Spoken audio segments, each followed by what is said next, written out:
English စာလေးလာရမှာလဲပြင်းလိုက်တာဘယ်လိုလေးလာရမလဲ Hi this is Shine this is learning English with Shine English စာလေးလာနေမှတ်တက်ကလေးတွေကိုမကြာခဏတင်ပေးနေတာမို့လို့ if you are new here don't forget to subscribe to my YouTube channel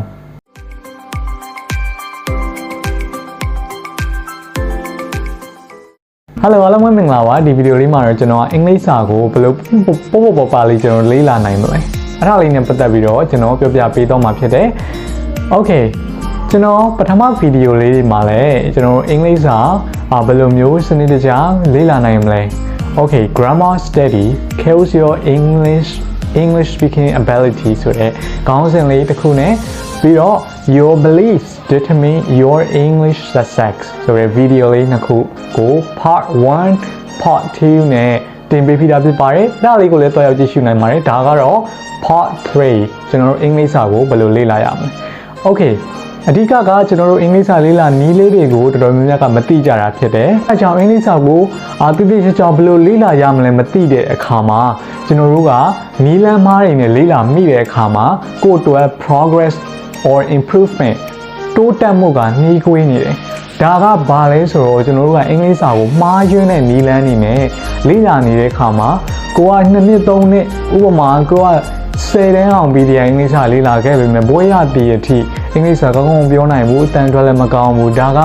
ဘာရဲ့ result ဖြစ်လာလဲဆိုတော့မှားယွင်းနေတဲ့အင်္ဂလိပ်စာလေ့လာနည်းတွေ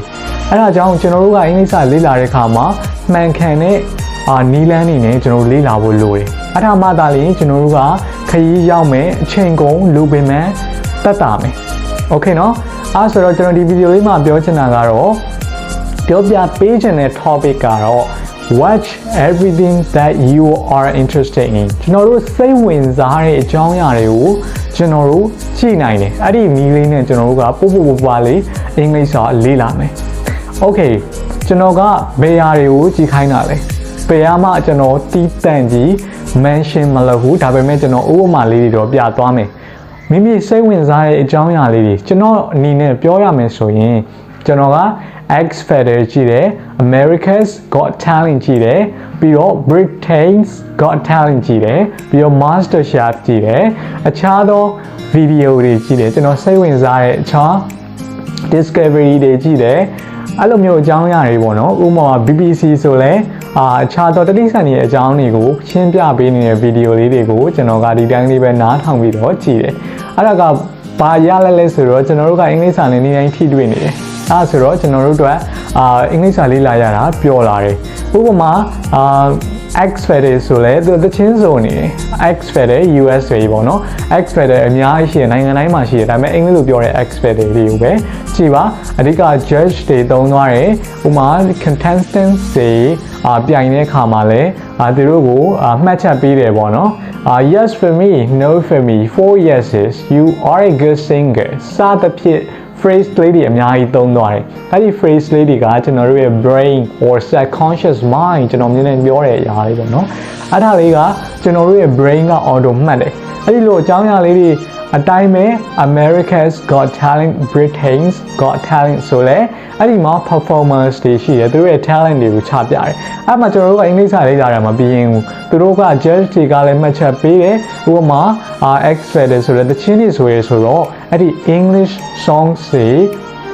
ဟိုနားထောင်မှများလာတဲ့အခါမှာလည်းကျွန်တော်တို့ကအင်္ဂလိပ်စာလေ့လာရတာစီးမျောလာတယ်တကယ် English native speaker ကျွန်တော်တို့ကမြန်မာဘာသာစကားကိုလေ့လာခဲ့တယ်လို့မျိုးပဲအင်္ဂလိပ်ဘာသာစကားကိုလေ့လာရတာပျော်လာတယ်ဒါကဘာလဲဆိုတော့ကျွန်တော်တို့ကအင်္ဂလိပ်စာကို naturally လေ့လာတာအဲ့ဒါကကျွန်တော်တို့ကဒီ America's Got Talent Britain's Got Talent တွေကိုကြည့်တာကကျွန်တော်တို့ရင်ကြည့်တာမဟုတ်ဘူးเนาะဒီအင်္ဂလိပ်စကားပြောတဲ့နိုင်ငံတွေမှာလည်းသူတို့ကဒါတွေကိုကြည့်နေကြတာသူတို့က entertainment ဖြစ်စေမယ့်အကြောင်းအရာလေးတွေကိုကြည့်နေတာအဲ့ဒါဆိုတော့ကျွန်တော်တို့ကဘာနဲ့တွားပြီးတော့တစ်ထပ်တည်း live ပြီးတော့လုပ်နေလဲဆိုတော့တကယ်အင်္ဂလိပ်စကားပြောတဲ့နိုင်ငံကလူတွေသူတို့ citizens တွေသူတို့နိုင်ငံသားတွေကြည့်ရဲ့ပုံစံမျိုးလေးသူတို့နိုင်ငံသားတွေလေ့လာတဲ့ပုံစံမျိုးပေါ့နော်သူတို့တော့ကတော့ဘာသာစကားလေ့လာတာတော့ဟုတ်ချင်မှဟုတ်မှာသူတို့အတွက်new culture ခြားတော့လေးလာစရာတွေပေါ့နော်ကျွန်တော်တို့လည်းဥမာကျွန်တော်တို့ကမြန်မာစကားကိုအသက်အရွယ်ဥမာမူတည်ပြီးတော့မြန်မာစကားသားမှာကကျွန်တော်တို့ရဲ့ experience တွေအတွေ့အကြုံတွေဆိုတာကတော့ကျွန်တော်တို့အများအားလေးလာသွားနေရတာအဲ့ဒီအတွေ့အကြုံတွေများလာတဲ့ပုံမှာမူတည်ပြီးတော့မှကျွန်တော်တို့ကlevel တစ်ခုရောက်လာတာ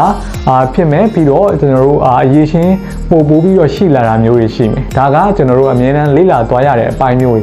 နိုင်ငံသားတွေအလိုအင်္ဂလိပ်စကားပြောတဲ့နိုင်ငံတွေမှာလည်းသူတို့ကအဲ့လိုမျိုးလေးတွေလေးလာနေတယ်လေးလာနေတာကကျွန်တော်တို့ကလည်းအဲ့လိုပုံစံမျိုးလေးလေးလာနေရဆိုရင်အင်္ဂလိပ်ဘာသာစကားတစ်ခုတာမှာကပဲသူတို့ရဲ့ယဉ်ကျေးမှုတွေသူတို့ရဲ့ပြောပုံဆိုပုံလေးတွေကိုပါကျွန်တော်တို့ကလေးလာရရောက်တယ်အဲ့ဒါကြောင့်ကျွန်တော်ကဒီလိုမျိုးကိုစိတ်ဝင်စားတဲ့အကြောင်းအရာလေးတွေကိုကြည့်ပါလို့အကြံပေးခြင်းတယ်ဟိုမှာမိမိကစိုက်ပျိုးရေးနဲ့ပတ်သက်တဲ့ဆိုရင်လည်းစိုက်ပျိုးရေးနဲ့ပတ်သက်တဲ့အကြောင်းအရာတွေကိုအင်္ဂလိပ်လိုပြောတဲ့ဟာလေးတွေကိုကြည့်မယ်ဥပမာမိမိကအခြားသော IT နဲ့ပတ်သက်တာလေးတွေဥပမာ problem ရှိတယ်ကိုမှကွန်ပျူတာမှာတစ်ခုခု error တက်တယ်ဆိုရင်အဲ့လိုအင်္ဂလိပ်လိုရှင်းပြပေးတဲ့ IT professionals တွေကနေပြီးတော့ကျွန်တော်တို့ကသူတို့အင်္ဂလိပ်လိုပြောပြီးတော့ရှင်းပြတာလေးတွေကိုကျွန်တော်တို့ကနားထောင်အောင်မယ်အဲ့ဒါဘာအကျိုးကျေးဇူးရမလဲဆိုရင်သူတို့ကကျွန်တော်တို့ကို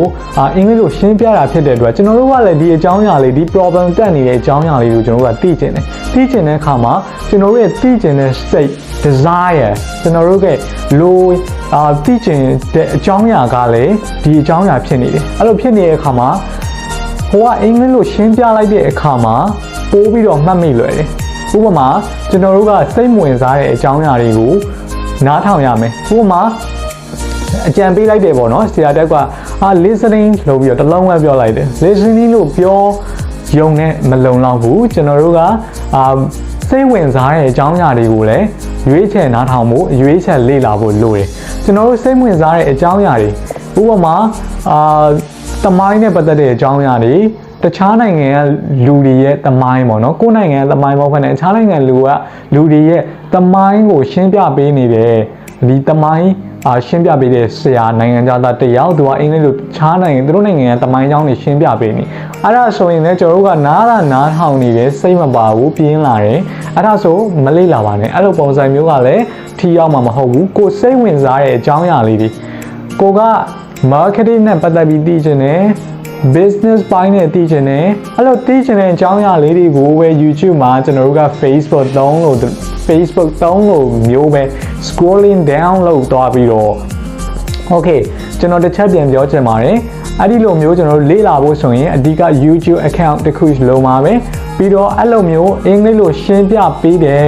ဗီဒီယိုလေးတွေအင်္ဂလိပ်လိုရှင်းပြပေးတဲ့channel လေးတွေကို subscribe လုပ်ပြီးတော့ကိုက scrolling down လုပ်ပြီးတော့လေ့လာရုံပါပဲthat's very simple เนาะအရန်ရိုးရှင်းတယ်ဒီတိုင်းလေးပဲကျွန်တော်တို့ကလုပ်သွားရမှာအရင်အာယုံစိုက်ထုတ်စရာလည်းမလိုဘူးဒါကကျွန်တော်အင်္ဂလိပ်စာကိုပို့ပါလေးလာခြင်းသူတွေအတွက်ကိုအင်္ဂလိပ်စာကိုဒီလိုမျိုးပဲ formally လေးလာနေတဲ့လူတွေအတွက်ကိုကျွန်တော်အကြံပေးချင်တာပါเนาะကျွန်တော်တို့ကအင်္ဂလိပ်စာလေးလာတဲ့ခါမှာနီလန်တစ်မျိုးပဲသွားရုံနဲ့မလုံလောက်ပါဘူးကျွန်တော်တို့ကနီလန်မျိုးစုံသုံးရပါမယ်ဟုတ်ကဲ့เนาะဒါပေမဲ့မှားယွင်းတဲ့နီလန်တွေကိုသုံးမယ်ဆိုရင်တော့ကျွန်တော်တို့ခရီးရောက်မှာမဟုတ်ပါဘူးအဲ့ဒါကြောင့်ကျွန်တော်ကအင်္ဂလိပ်စာကိုပို့ပါလေးလာစေခြင်းနဲ့အင်္ဂလိပ်စာကိုတကယ် English native speakers တွေသင်ပေးသလိုမျိုးကျွန်တော်ကလေ့လာခြင်းနဲ့ okay နောက်တစ်ချက်ကျွန်တော်ပြောချင်တာကတော့အင်္ဂလိပ်စာစကားပြောတဲ့အခါမှာရေးပြောတဲ့အခါမှာကျွန်တော်တို့ကမကြားဘူးပဲနဲ့မရေးသင့်ပါဘူးမကြားဘူးပဲနဲ့မပြောသင့်ပါဘူးဘာကြောင့်လဲဆိုတော့အမှားပါနိုင်တယ်ကျွန်တော်တို့ကတကယ်ကြားရတဲ့ကျွန်တော်တို့ကိုယ်တိုင်နားထောင်ဘူးလေကျွန်တော်တို့ကိုယ်တိုင်ကြားဘူးမှလာရင်ရေးတာပို့ပြီးအဆင်ပြေတယ်အဲ့ဒါကြောင့်အဲ့ဒီလိုလုပ်ဖို့ဆိုရင်ကျွန်တော်အခုပြောသလိုပဲများနားထောင်ရမယ်များရေးရမယ်များဖတ်ရမယ်ကျွန်တော်တို့ကအမှန်တကယ် real words တွေကိုကျွန်တော်တို့က sentence structure စောက်တယ်ဆိုတာက grammar လေးလာတဲ့လူတွေပဲစောက်တယ် sentence structure ကိုပါတိစောက်တာကိုပါဖန်တီးပြီးတော့တိစောက်တာက is a bit risky နည်းနည်းလေးစွန့်စားရရောက်တယ် okay เนาะကျွန်တော်တို့က professional ဖြစ်သွားမယ်ကျွန်တော်တို့က C1 C2 level ထိရောက်သွားမယ်ဆိုရင်တော့ ဒါပုံမှန်ပဲကျွန်တော်ပေါ့ပေါ့ပါပြောနိုင်ပြီဘာကြောင့်လဲကျွန်တော်ရဲ့နားထဲမှာနားရည်ဝလာမယ်အင်္ဂလိပ်စာပြောတဲ့လူတွေပြောပါများလာတဲ့နားထောင်မှများလာတဲ့ခါမှာကျွန်တော်တို့ကနားရည်ဝလာမယ်ဒီအောင်မှမူတည်ပြီးတော့ပဲကျွန်တော်တို့ကပြန်ပြောတာဒါဟာ sentence structure ကိုပါ on sentence ဒီဆောက်ချက်မဟုတ်ဘူး on sentence ကကျွန်တော်တို့က basic pre intermediate လောက်နဲ့တွားဆောက်တဲ့အခါမှာအမားတွေပါနိုင်တယ်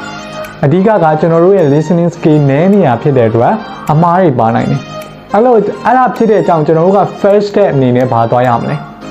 အဓိကကကျွန်တော်ပြောသလိုပဲအင်္ဂလိပ်လိုနားရည်ပေါ့အောင်များများနားထိုင်ရမယ်အင်္ဂလိပ်စကားပြောတဲ့လူတွေ